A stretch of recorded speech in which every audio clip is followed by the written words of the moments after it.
Hello, everyone, and welcome back to another episode of the Kick a Ball podcast. I'm your host for today, Danny Lang, and today we have a very special guest, Felipe Rojas of Sarasota Paradise, USL2 club that's seen a lot of success, but now also with the recent pro announcement and a lot of things that have been churning on over the last couple weeks. So I knew I had to get Felipe on.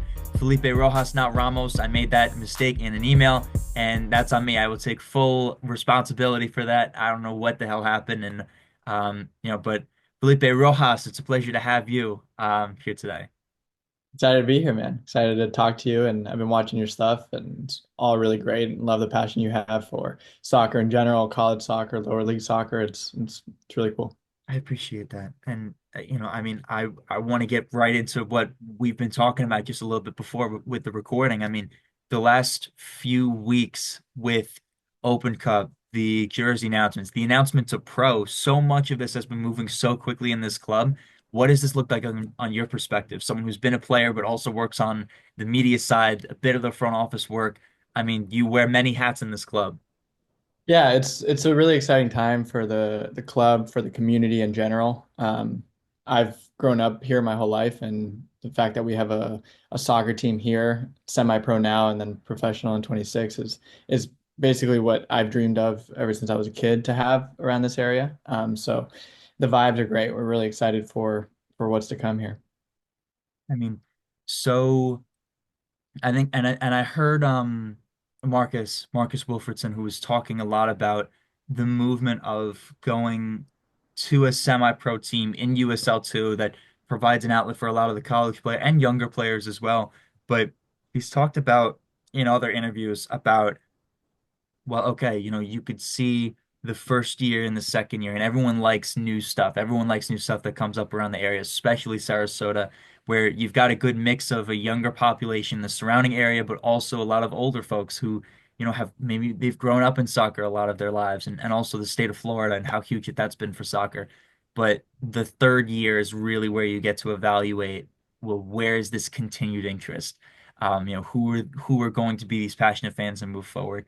But for your front, how huge is just being able to get fans to come to these matches and see, what the Sarasota Paradise is really about? I mean, we see the player announcements all the time, and I could rattle off, how many of those guys I've had conversations with and tell me about the returning players and how great an organization is. But I'll let you finally answer the question. But how important is this summer for you guys? Really important. It's basically our final summer in USL League Two. So our final summer as a semi-pro team before the team becomes professional, and a lot of things change. Right. I think what has helped a lot too is the new stadium that we're playing at, Premier Sports Campus at Lakewood Ranch. It's a soccer-specific facility. It's in a great hub for soccer and sports in general. And so a lot of people that maybe didn't get to us before are now getting to us and seeing who we are and really excited about what is building here. So I think that was a key thing too, just having a place that's specific to soccer to play where you have four stands rather than, like a football field. So yeah, that's it's really exciting to kind of start to see the community come out and get to know who we are. And like Marcus has said, I think year three is a really good indicator as to where the club is. It's going to be so exciting and we've seen a glimpse of this too with the Open Cup. I mean, Sarasota getting a home match over, I mean, over a pro club, I think was surprising to a lot of people. But I think looking at, aside from that factor of how the draw ended up going out, you saw a lot of passion in the surrounding area for Sarasota. I mean, the home crowd really showed out, and it really did feel like a home field advantage for you boys. Tell me about the kinds of people who have been able to show up for this club, at least in the past. And I mean, why the move to pro now after the third year? Yeah, so for the most part, like speaking about the fans, yeah, the first year we were at Sarasota High School, um, starting off as a semi-pro team. A lot of people in this country obviously are learning how the game kind of operates in the US. And the USL in general, I think, is definitely the closest model to how European soccer works and everything. And now, especially with the promotion relegation. So a big part of it is educating people. and letting them know like, okay, yeah, there's a soccer team here. This is where we play. This is where we're gonna be playing. This is how the leagues work. No, we're not playing an MLS team next season. We're in USL League One, but it's a professional league. So the biggest thing is the education factor, right? Just getting people aware of how everything works. But those fans from the beginning have been great, and I know they've been coming back every year. And as the club continues to grow, as we continue to kind of take new stepping stones, we're growing that fan base full of passionate people that really love the sport. And that's the greatest thing. Like a lot of youth soccer athletes here in all the local clubs finally have a team to kind of root for. So a lot more of them are finding out who we are and coming out to our games. Huge. I mean, it's always and we've talked about this a little bit before, but it's always going to be the initiative of getting fan support to be out there and passionate fan support. I mean, I think you've even got supporters groups who are forming for this this little USL2 team that is able to bring college talent, not quite yet professional, but still has such the passionate fans are passionate, period. Yeah. And that's I think that's a huge part in terms of just being able to be a successful club in general. I mean, you could tell a lot of people, and you need to grow the pool of people who will be interested. But your homers and those fans that are going to be showing up at the complex are huge as well. Yeah, no, absolutely. And we're going to be the first professional sports team, in the area. So it's a huge symbol of pride for the community to have this team. And for I know Marcus's mission from the beginning has been to make this team the centerpiece of the community, create a common identity for everybody in this area in Sarasota, Bradenton, Lakewood Ranch. So, I think the Open Cup game was really the first kind of peek inside what that really looks like. For sure.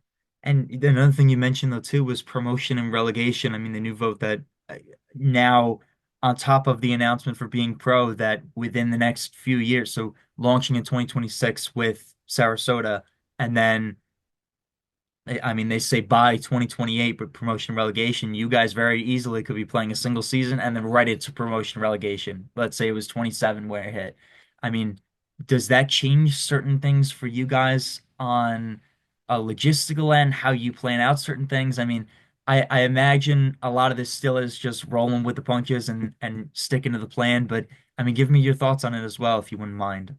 Yeah, I mean, promotion relegation in general is just exciting. I think it's something that's super unique to soccer worldwide, right? So it coming to the US in the soccer space is just something that's kind of never been heard of here, right? So um, you'll have a lot of passionate people when there's like your local soccer club getting promoted to the USL Division One, for example.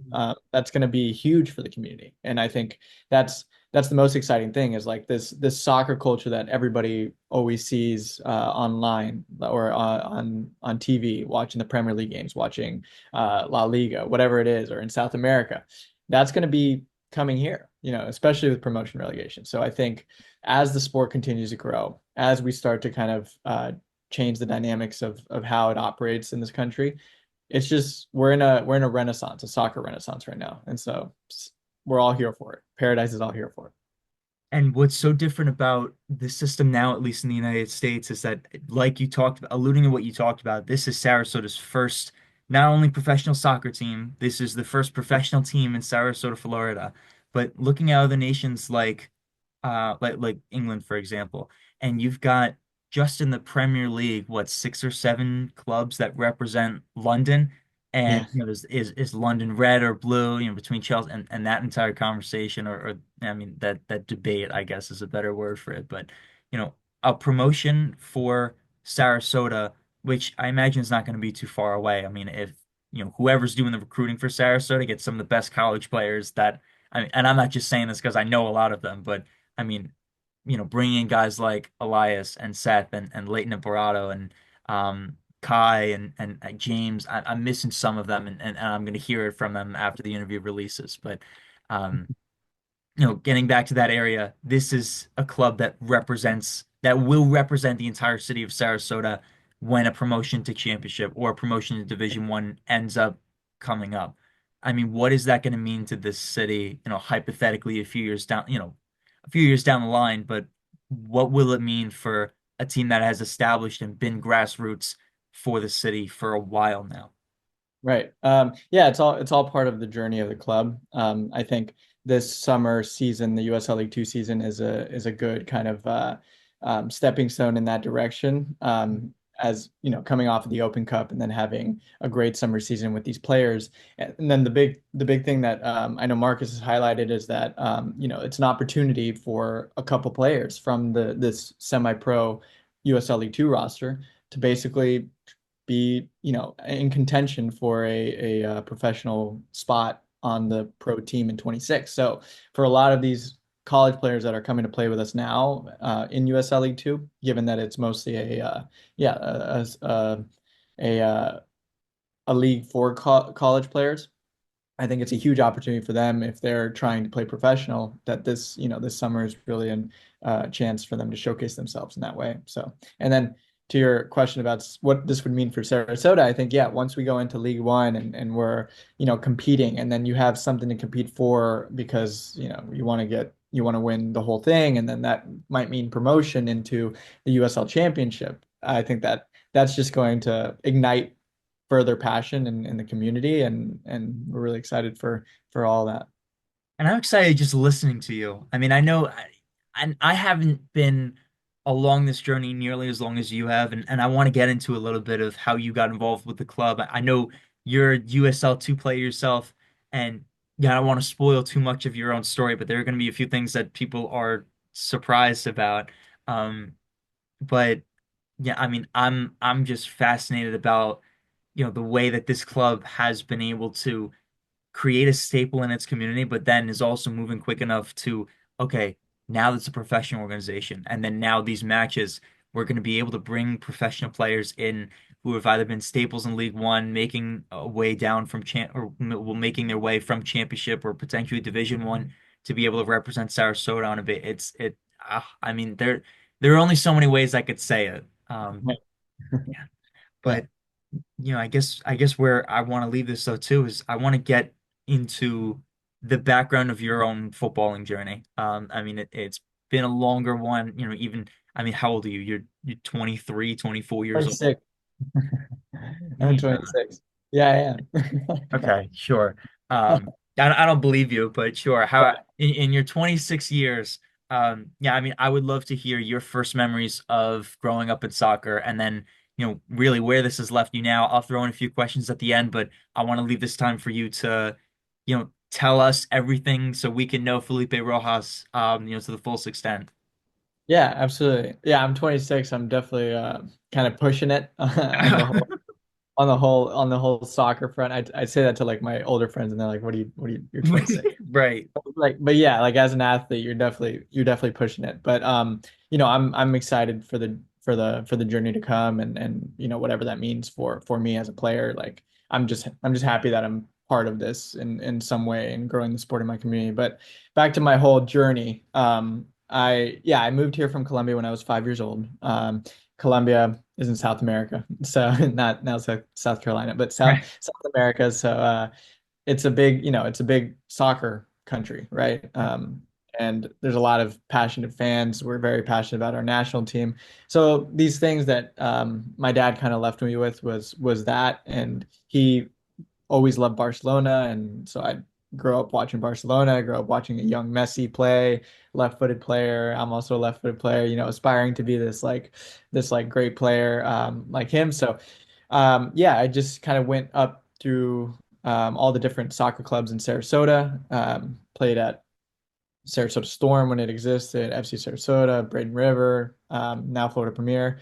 Um, just all these clubs in the area. I played for a club in St. Pete, and through all that journey, as a young kid, you're a little bit delusional, and your whole thing is that you want to play at the top level, right? And so I was always very small, very short. Like my development was very late, both like athletically, but also like physically. My development was very late, so I didn't end up playing college soccer. So I had stopped playing for a while.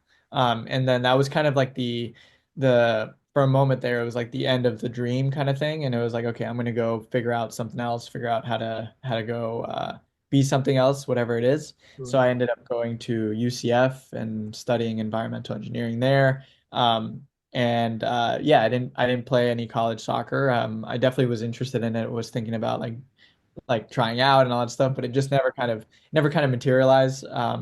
But I still wanted to enjoy the sport in a way. So I ended up joining the club soccer team there, which Right.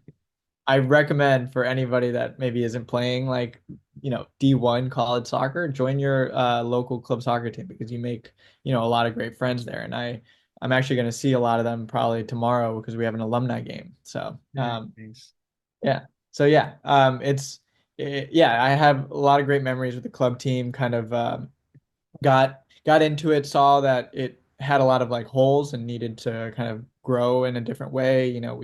We weren't like run very well or anything, so I kind of got into that space, like how to properly run a soccer team, even at the club, college level, and worked my way kind of in there and became president of the club team and had some of my friends be vice president, treasurer, all that thing, and then we really made the club something completely different. Won like UCF Sport Club of the Year one year, um, and that's thanks to like my friend Sebastian and my friend Kevin and Evan and kind of the all the officers that were part of that Billy.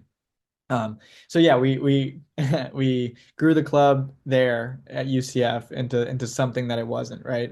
And before you knew it, we had people showing up to the games and a lot of buzz around the club and competing in regionals and eventually they went on to win regionals and everything. So really good time. So that club soccer scene ignited my like desire to play at a top level again. Um, and so then I saw that there was tryouts for a team called the Villages, which I'm sure you're familiar with. Now they're called Brave SC.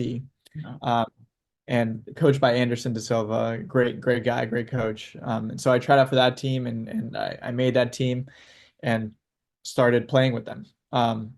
Very early on in that season, I tore my hamstring, and so so it was a tough time because I had to kind of sit out. But every training session, I was driving an hour from Orlando just to go watch and show my commitment to the team and show that I cared.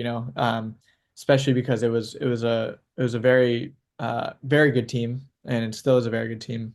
So I wanted to be ready whenever I did heal up, to be able to play like in the playoffs. And I ended up getting in towards like a playoff match in which I pulled my hamstring again because I came back too early. So that was my first season with the Villages. Then the following season, they had qualified for the U.S. Open Cup. So then that was my first kind of stint at the U.S. Open Cup. We played a lower league UPSL team. I got man of the match that game, so I was playing right winger there. Um, and that was kind of like, sorry, go ahead. No, right winger as a left-footed player? Yeah, I mean you cut in, right? Right. Yeah. Okay. Yeah, No, interesting. And I know I mentioned I would cut in at the end, but that was something that was interesting. I think it plays more to your skill set actually. yeah, cut in any time because I got a lot of kind of stories that we can go off of that from. Oh But yeah. No, and I'd love to hear it. Anyway, sorry. Excuse me. I apologize. all good, man.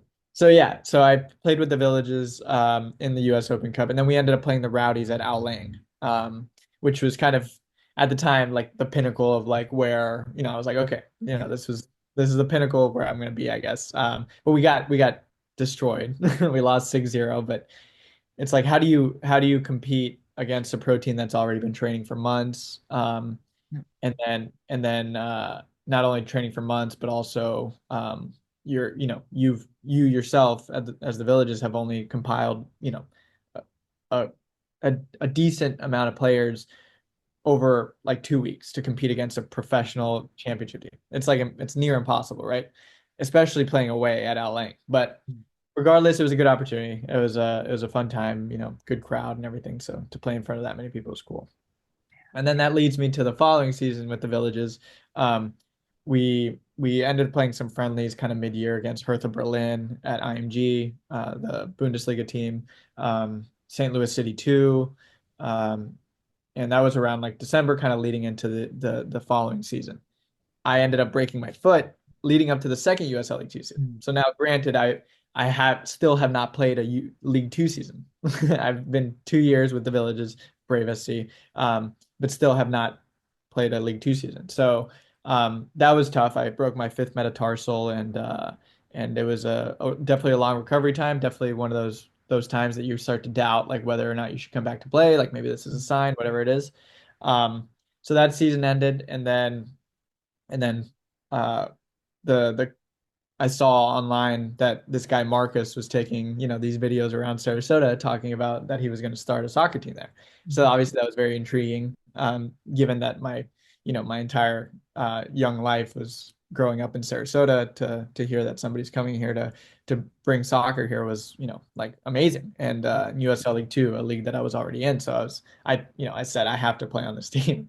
Um, and I was still injured, right? Because I had gone to surgery and everything. So I had reached out to Marcus, and he was, really kind enough to kind of take a shot at me there and give me a chance. So he let me, train with the squad and everything. And then with like the first week was very tough. I was then again doubting myself because I'm like all these, top college players are here and I'm like not fit. I'm off of injury. I'm feeling like really rough.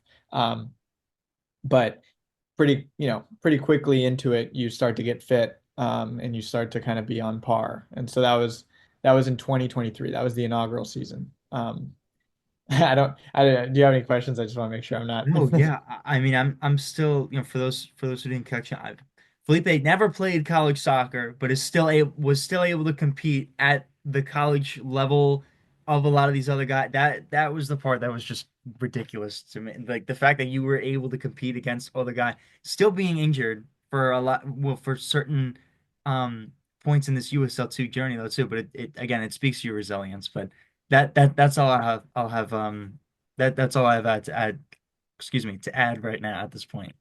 No, I appreciate it. Yeah, I definitely for anyone watching, like anybody that's like aspiring to play at like whatever level it may be, I think the biggest thing is resilience. There's like one thing that I've noticed too is like there's tons of like maybe college teams or these like these tryouts that you go on or whatever it is where they don't select you and you think okay maybe I'm just not good enough, right? But then when you look, how much difference does a year or two really make for then Right. those same players to come to try out for Paradise and not make the Paradise team, right? So it's interesting how that works, and it's kind of speaks to resilience, and at the same time don't necessarily take things like too personally when a team decides that they don't want you or whatever it may be, because it might just be that you're not the right fit, but you could be the right fit on another team that those players that made that tryout or whatever can't themselves make. So but yeah, so it's an interesting thing. So that was 2023. Played in that. I ended up scoring the first goal for Paradise, which is pretty cool, like in the history of the team. So that was cool. And then kind of got moved to left back. And Mark that was Marcus's advice, and honestly, it worked out really well because I enjoyed that position a lot, especially being like attack minded. It's good to have like a wing back that likes to run up and down the field. So, but yeah, so that was end of 2023 season, and then kind of going into in between the 2023 and 2024. It's tough to be like not only already graduated, never really have played college soccer. Um, so you have this huge space of months where you're literally like you don't know where to play or what to do or where to go, right? Um, so I end up going back to the villages for the U.S. Open Cup again, where we played Savannah Clovers, which is a NISA team, and we lost 2-0 in that game, but it overall like a good experience again. And then that leads us into the 2024 season with Paradise, where now we have like a much stronger roster that the coaches have compiled. Like we have a new head coach, Mirko Dakovic, who's really great recruiter, really great just coach in general, really great player management style. So huge credit to him for the success that we had in the 2024 season.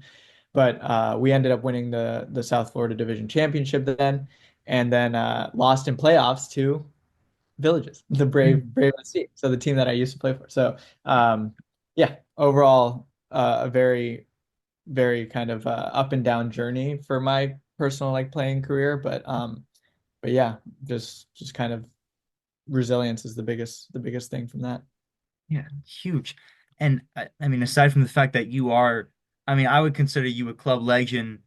Firstly, how I mean, getting involved, being the first ever goal scorer, then being able to be a consistent starter. Again, having never played college soccer, but still gaining the skills from the club soccer level at USF, not only with building Yeah. a club but staying consistent with the team, and I mean to your physical fitness, I think it speaks also to, I mean, we talk about resilient. I think that is a huge theme already to this point in your journey, but it's also, I think, not spreading yourself thin, but also realizing what you'd be able to handle at this kind of level and knowing that you could push boundaries in terms of what was expected of someone like yourself to be able to go into a team, be effective as a left back, still be a key piece in this organization.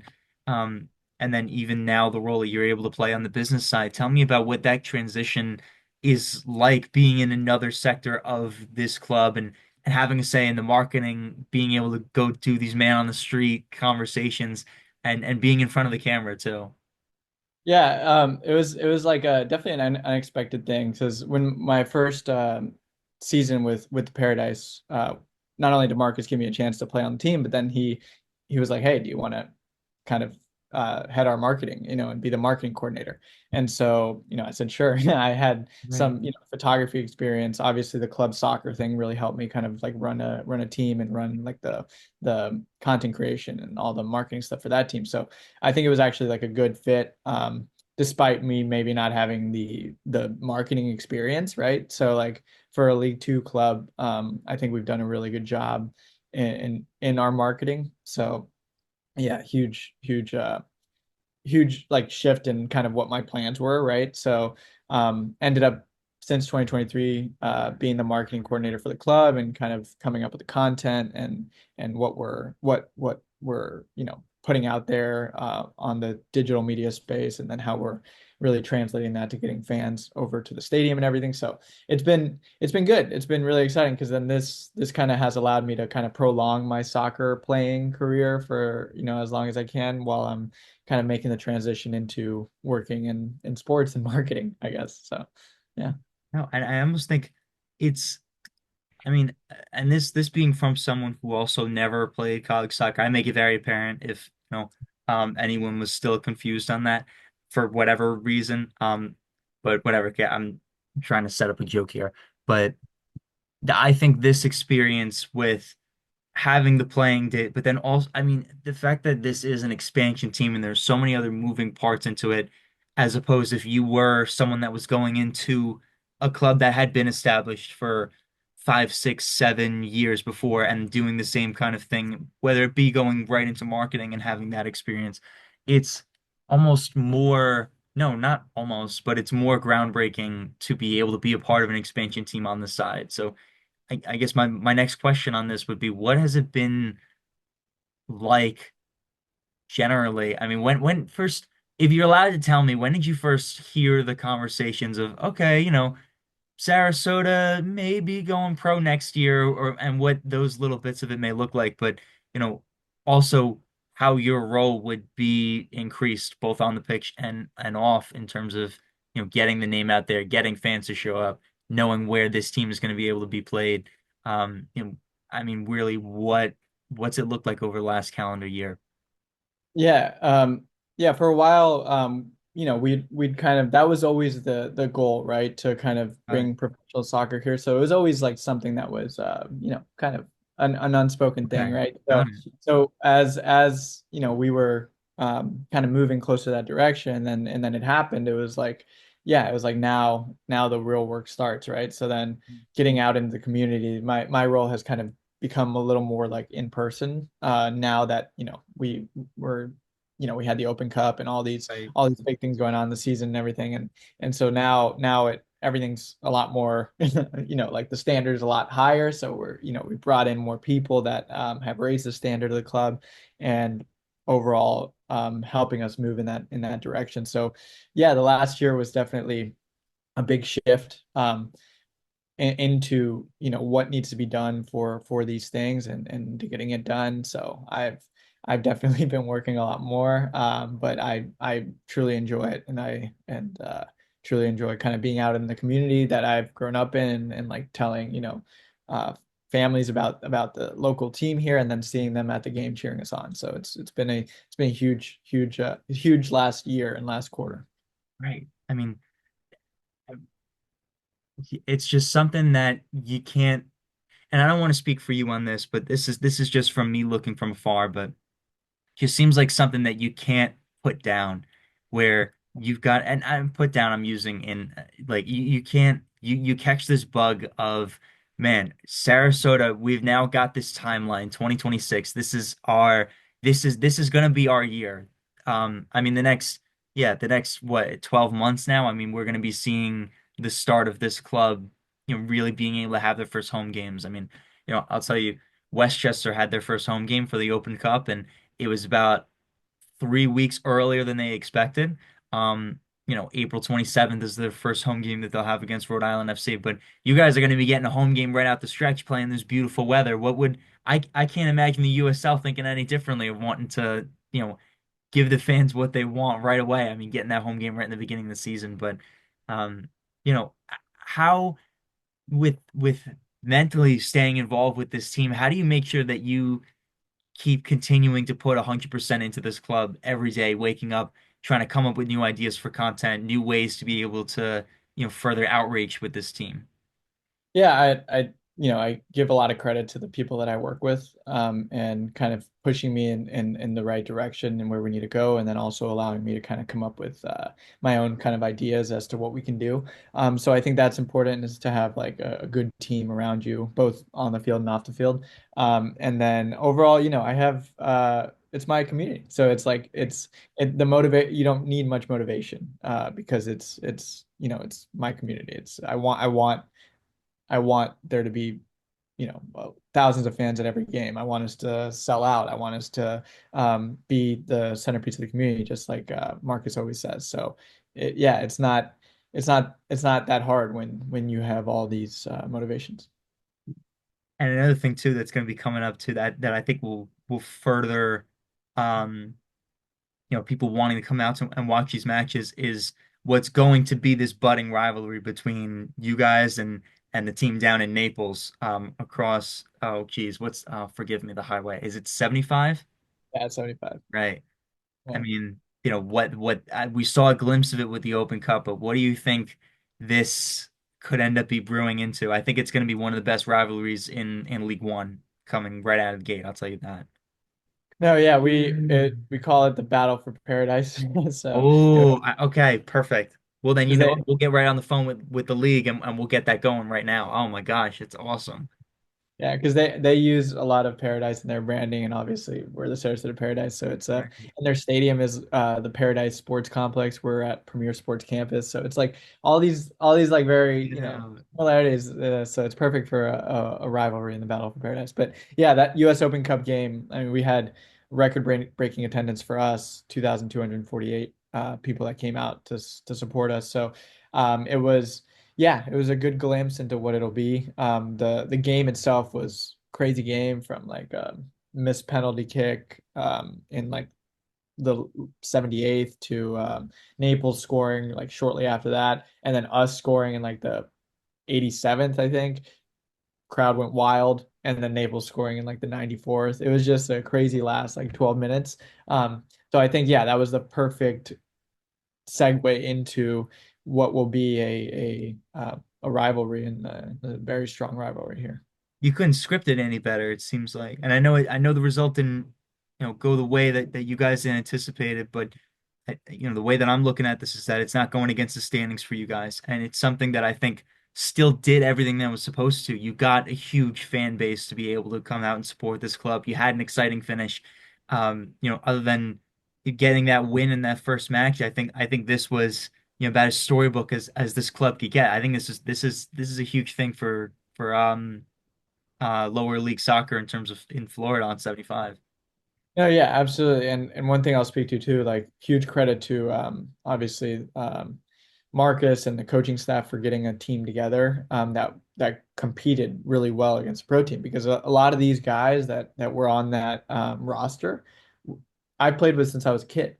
Like Chris Solari, who I played high school with, Nico Colaci, Antonio Colaci, um, Javon Rodriguez. A lot of these guys, yeah, I grew up playing with, and to kind of play in a huge game like this against a professional team alongside like your friends was, something very much full circle. And yeah, kind of sometimes it's like almost like too perfect. It just feels, yeah, it feels like something very rare and like just overall really exciting. And then to top it off, like the goal that we scored in the late game was from Antonio Colaci's assist to to his brother's goal. So I thought that was pretty. I thought it was just and then they're super involved in the local community coaching, like a lot of the kids and everything. So like they had a bunch of people that were going crazy for them. So yeah, we had a huge youth soccer presence at that game that really pushed us. So. And on not a lot of time to build this team though too. I think that's what a lot of people don't quite realize with USL2 sides. I mean, it's a very quick turnaround for you guys, but it's also something that's rewarding to see.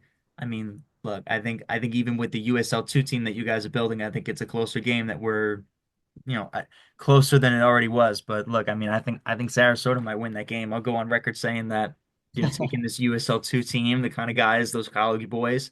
Look, and Naples, they have their share of the college players as well, and the success they've had in the season. But look, I mean, I wouldn't be surprised if you told me we replay it and you get this USL2 base who's able to actually play in that Open Cup. Look, you know, I think Sarasota probably cuts it. No, yeah, it was interesting too because a lot of those players that were in that Open Cup game, a lot of them aren't returning for the summer season.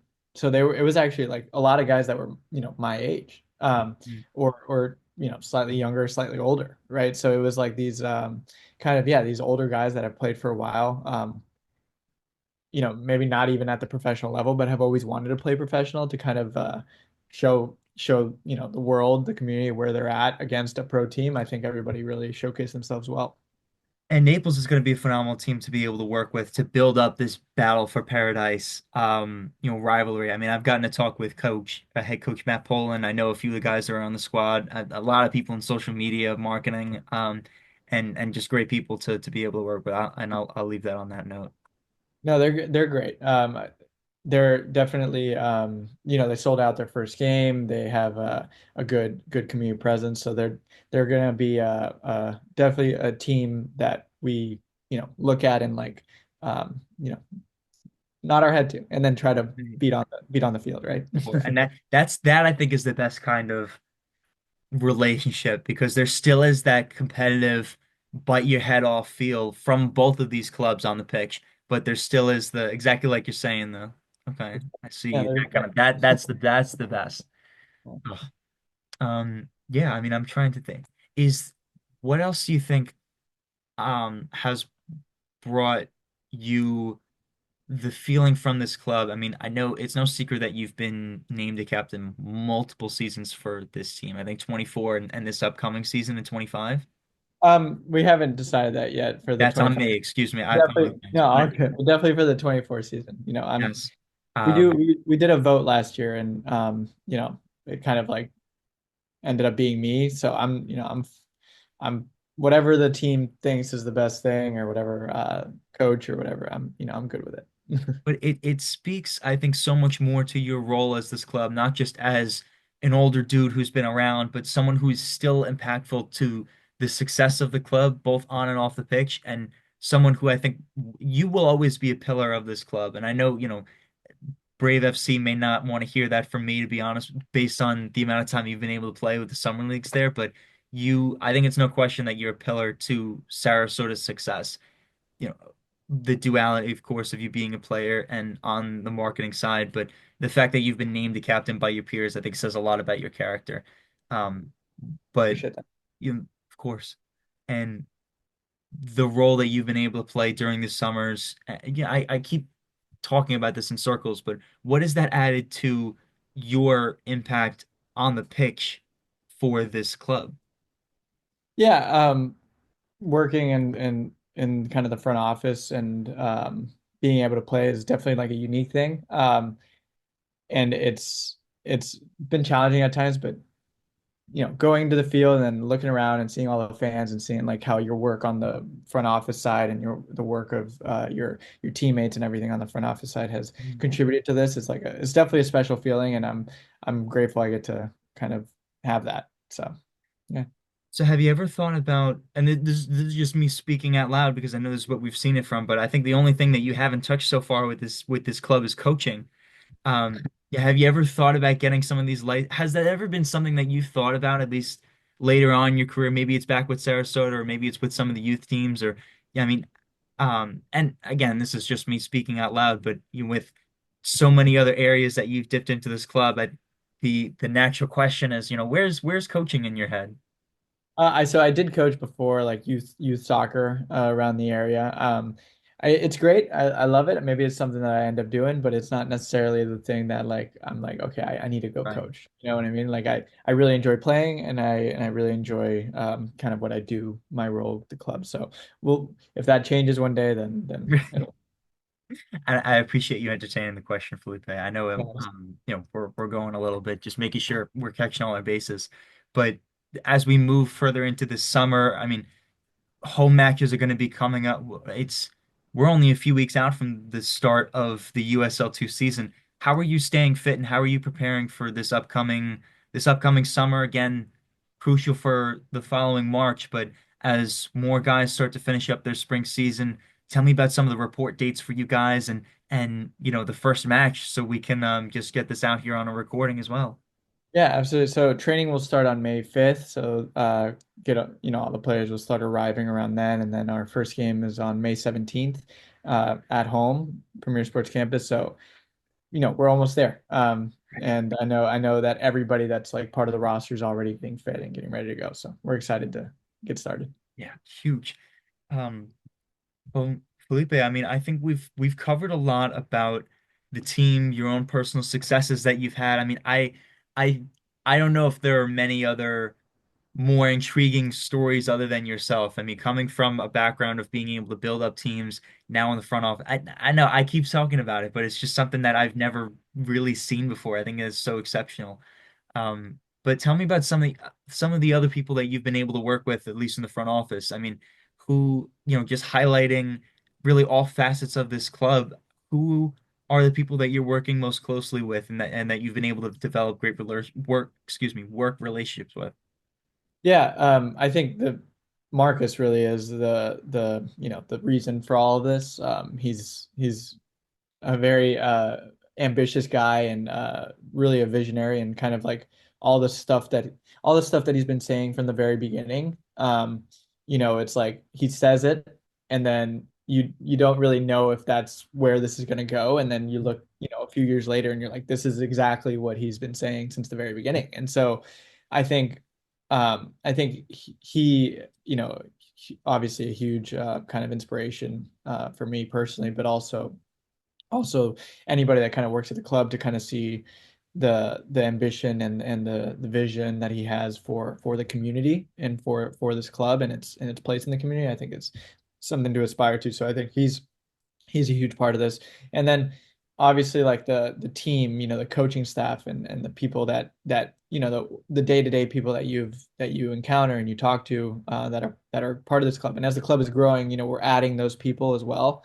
Adding people that are, unique and very, very good at what they do and kind of part of this whole kind of fit perfectly with the whole mission and vision of the club.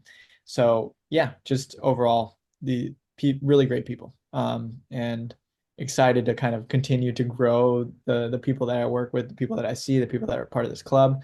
Obviously, all our volunteers are great, and then the marketing team, like the interns that we have in the marketing team, are amazing. Really, really skillful individuals that definitely have a bright future ahead. So really grateful for them. Yeah, overall, just great people. So we've talked a little bit about the lead up into the USL2 season. We're still a few weeks out from all of this.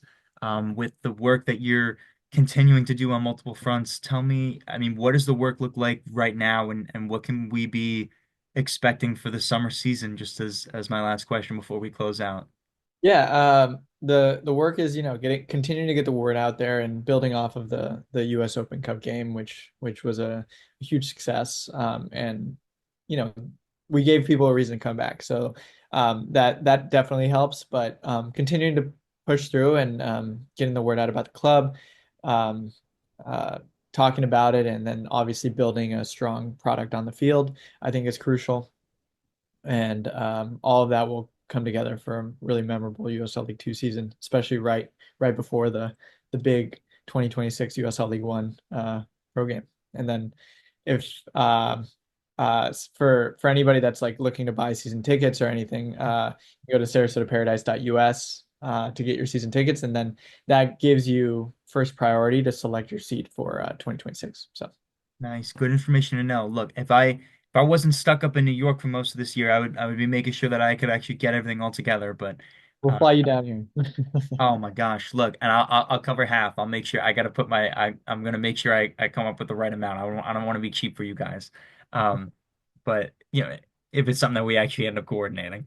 But regardless of any of this, you've got the support from me and Kickball the rest of the way. If there's anything that we can do to continue to spread the word out about a club that's just been such a staple in USL2 over a short amount of time, and then now making the move professional, I mean, we want to do as much as we can. I'm not just saying this because we're on a recording. I mean, we'll continue the conversations about whatever we need to. But Felipe, if there's anything that you want to continue to touch on, I mean, I've asked everything that, I wanted to get to know about you, to know about your journey, and know about the club. But if there's anything else that you want to continue to put out there, I want to leave the space for you to do so now. And if not, I will leave you on your way. I think we covered everything. No, I really appreciate your words and everything in this podcast, and thank you for everybody listening. And yeah, we'll stay in touch. Of course, Felipe, all the best to you. You've got the support of me and Kickball the rest of the way. Uh, Take care. Thank you.